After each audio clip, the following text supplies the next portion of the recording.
Doctor किसी मरीज की जान बचा ले तो उसे भगवान का दर्जा देते हैं, लेकिन उफनाते नदी, तालाब या नालों की गहराइयों में डूबती सांसों को कोई बचा ले तो उन्हें हम वीर गोताखोर कहते हैं, जो अपनी जान की परवाह किए बिना डूबती सांसों को थामकर उन्हें मौत के मुंह से बाहर निकाल लाते हैं। कई बार दुर्घटना घटने के बाद लाश को भी बाहर निकालना पड़ता है। टीवी 27 न्यूज ने भोपाल के उन सुसाइड पॉइंट पर जाकर इन गोताखोरों से बातचीत की, जहां पल में या तो जिंदगी बच जाती है या फिर कुछ पल में धड़कन बंद हो जाती है। इस दौरान गोताखोरों को क्या परेशानियां उठानी पड़ती हैं, देखिए भोपाल के संवाददाता विनोद तिवारी की एक ग्राउंड रिपोर्ट। नदी, नालों या तालाब की गहराइयों में डूबती सांसों को कोई बचा ले तो उन्हें हम वीर गोताखोर कहते हैं, जो अपनी जान की परवाह किए बिना डूबती सांसों को थामकर उन्हें मौत के मुंह से बाहर निकाल लाता है। जी हाँ, जब कोई नदी, नहर या किसी जलाशय में डूबने लगता है तो ऐसे संकट की घड़ी में गोताखोर एक मसीहा बनकर सामने आते हैं। ये बहादुर गोताखोर अपनी जान की परवाह किए बिना पानी में छलांग लगाकर डूबती जिंदगी को बचाते हैं। वहीं कोई घटना या दुर्घटना होने के बाद नदी या तालाब से लाशों को भी बाहर निकालने की जिम्मेदारी इन्हीं के कंधों पर होती है। राजधानी भोपाल के वीआईपी रोड पर ऐसे कुछ सुसाइड पॉइंट है, जहां कुछ लोग अपनी जिंदगी समाप्त करने से पीछे नहीं हटते। लेकिन अब मेरे साथ वो गोताखोर मौजूद हैं जो अपनी जान पर खेल के लोगों को बचाने की कोशिश करते हैं। कोशिश क्या करते हैं, लगभग बचा के ले ही आते हैं। अब मैं उनसे जानने की कोशिश करूंगा कि वास्तव में इन लोगों को क्या दिक्कत आती है और किस तरह से जो है मॉनिटरिंग करते हैं। भैया पहले तो अपना नाम बताओ आप। मेरा नाम फैजुल्ला है। फैजुल्ला जी, मेरा सवाल आपसे ये है कि आप लोग कितने लोग हैं और कब से कब तक यहाँ ड्यूटी रहती है आपकी? अब हमारी नगर निगम के अंदर 15 लोगों की टीम है और 8-8 घंटे की शिफ्टों में यहाँ पर जो है कर्मचारी काम करते हैं यहाँ पर, और सभी ट्रेनर बहुत अच्छे स्विमिंग जानते हैं, तैराकी।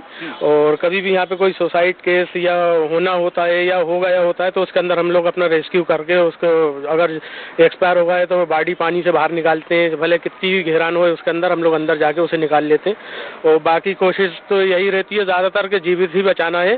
और ऐसा है कि एक डिप्रेशन वाला शख्स जो है अलग ही पहचान में आ जाता है तो उसके ऊपर सख्त निगरानी यहाँ पे जो हर शख्स के ऊपर रहती है वैसे तो, लेकिन डिप्रेशन वाला अगर कोई मिल जाता है तो उसके ऊपर खासकर हम लोग नजर रखते हैं। और अगर कोई भी प्रक्रिया उसने करी, कोशिश तो ये करते हैं कि उससे पहले ही पकड़ ले, कोई भी दुर्घटना करने से पहले। बाई चांस अगर चूक हो जाती है, तालाब में अगर वो गिर गया, कूद गया, तो फिर उसे पानी में भी सुरक्षित तरीके से निकाल के उसे किनारे से और जो भी थाना एरिया होता है उसके अंदर उसको दिया जाता है। नगर निगम के 15 गोताखोरों की टीमें 24 घंटे सुसाइड पॉइंट पर मौजूद रहती हैं, खास तौर पर उन जगहों पर जहां से लोगों के कूदने या फिर खुदकुशी करने की आशंका ज्यादा रहती है। खास तौर पर छोटा तालाब, शीतल दास की बगिया और राजा भोज का सेतु, उसके ऊपर भी आजकल बहुत सुसाइड हो रहा है। तो कितने फीट गहराई होगी लगभग?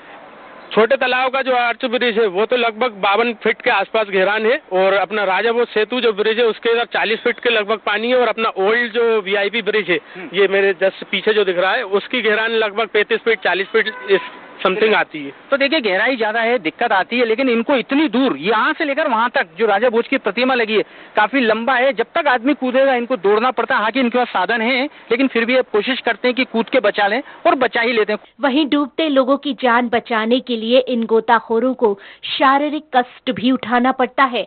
खास तौर पर मौसम को लेकर कई तरह की दिक्कतों का सामना करना होता है। तालाब का पानी हमेशा साफ नहीं रहता, कई बार गंदगी की वजह से काफी दिक्कतें उठानी पड़ती हैं। शरीर पर खुजली होने के साथ आंखों में लालिमा रहती है। पानी के अंदर मौजूद पत्थरों से भी गोताखोरों को चोट लगती है। ये बताइए आप, क्या दिक्कतें आती हैं मौसम को लेकर कभी बचाने में? मौसम को लेकर जैसे कि सर्दी में कोई डूबता है तो हमें 30 फीट पानी है तो उसमें डीप करने में बड़ी मुशक्कत उठाना पड़ती है, क्योंकि जब ठंडे पानी में हम डाइविंग करते हैं, गोता मारते हैं तो हमारा काफ़ी ज़्यादा दम घुटता है उसमें, तो हमें काफ़ी मशक्कत और काफ़ी मेहनत के बाद सफलता प्राप्त हो जाती है। मतलब बचा के ले आते हैं? जी बिल्कुल। अच्छा ये बताइए आप, आपकी तो देखिए आप बिल्कुल स्पष्ट लिखा हुआ है गोताखोर, बिल्कुल रेडी खड़े हुए हैं, ये इनकी ड्यूटी लगी हुई है इस समय। ये बताइए आप कैसे बचाते हैं, क्या है? तो हम उसे ऊपर से पकड़ लेते हैं। अच्छा, कितनी देर में आपको पहुंचना पड़ता है जैसे कूदने के बाद? हमें तो तत्काल फौरन काम करना पड़ता है अपना। तो उसमें तैराकी में दम चाहिए? जी कितनी देर में लगभग मैं आपसे पूछूं, कितनी देर में यहाँ से वहाँ पहुंच जाओगे तैर के आप? मुश्किल से 4-5 मिनट लगते हैं। आदमी क्या नाम है कूदता है ऊपर से तो 4-5 मिनट लगते हैं उसे डूबने में।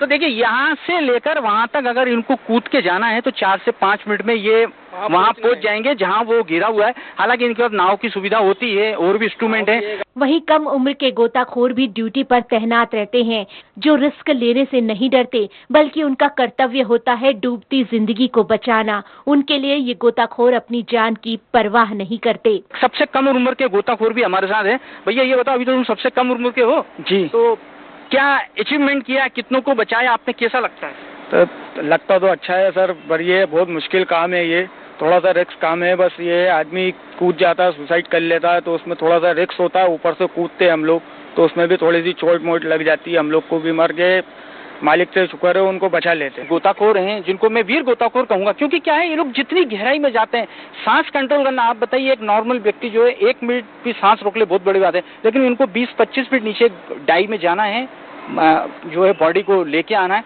कोशिश बनते तो जैसे ही कूदा उसको बचाने की कोशिश करना है, लेकिन किसी कारणवश अगर वो नई सांस ले पाया और पानी उसके शरीर में भरा गया है तो वो बचता नहीं है। कुल मिला के ये कहा जाएगा कि जो इनका काम है वो बेहद रिस्की है। और कुछ कहना चाहते हैं आप क्या? एक प्रॉब्लम और यहाँ पर हमें, यहाँ पर क्या हर जगह कहीं भी हम काम करने गए वहाँ पर मिली है हम लोगों को, और कई बार हम लोगों की जान जोखिम में डल गई उस वजह से।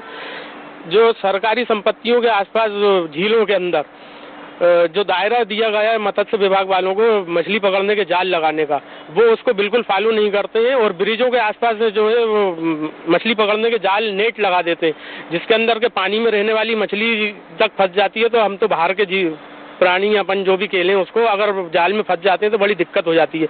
इसी तरह एक बार यहाँ पर हमारा एक गोताखोर जाल में फंस गया था, तो उस जगह हमें मजबूरी में कुछ ऐसा एक्शन लेना पड़ा कि जो सुसाइड जिसने करा था उसको छोड़कर हमें अपने आदमी को बचाना पड़ा। तो हमें बहुत अफसोस होता है इस जगह पे कि कोई एक जरा सी लापरवाही की वजह से किसी की जान चली जाए, जिसमें हमारी खुद भी जान जोखिम में डल जाती है। कई बार इस बारे में कंप्लेंट कर चुके हैं थाने के अंदर भी, लेकिन कोई एक्शन नहीं लिया जाता इसके अंदर। तो देखिए, इनका ये साफ साफ कहना है कि हम लोग जीवन बचाने का काम करते हैं, लेकिन कई बार ऐसी दिक्कतें आती हैं जिसमें इनका जीवन खुद खतरे में हो जाता है। तो कृपया अगर ये आपको बचाने का काम करते हैं तो इनका सहयोग कीजिए। वीडियो जर्नलिस्ट शक्ति जारिया के साथ विनोद तिवारी, TV 27 न्यूज, भोपाल।